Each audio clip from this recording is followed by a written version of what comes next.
let's work through this brief example of how you might determine the correct interest rate to use on a zero coupon bond. Okay, so here's the question. Let's say a zero coupon bond will mature in 10 years, and what we're actually doing is calculating the yield. It has a face value of $1,000, and it's currently trading at $700. Can you determine what the appropriate interest rate would be on this investment? Well, let's put in what we know. The face value, what we're going to get 10 years from now, is $1,000. You have to bear with the saxophone practice in the background. Now, the present value is what we would give up today if we were to purchase the bond. So I'll enter that as a negative because we're going to give up $700 to get the $1,000.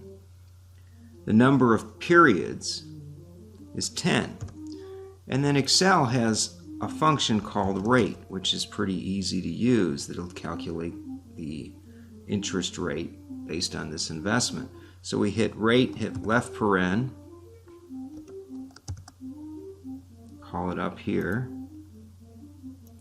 and then we get the functions. Well, the number of periods is given in cell C12. Okay, there's no payment amount, right? With zero coupon bonds, there's no periodic interest payment. The present value is that 700, and we enter it as a negative because time value of money functions in Excel treat inflows as positive numbers and outflows as negative. So we're using the approach that we're giving up the $700 now to get the $1,000 later. Of course, we could have reversed it. We could have said we'll give up the $1,000 later to get the $700 now. And the future value is the $1,000. Okay? And when we're done, we come up with the interest rate per period of our loan or an investment.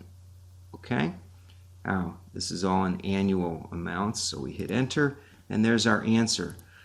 So the interest rate is 3.63. If we hit F2, you can see the function, and that's how you would determine the yield on a zero coupon bond. If you knew what it was trading at, you knew how much time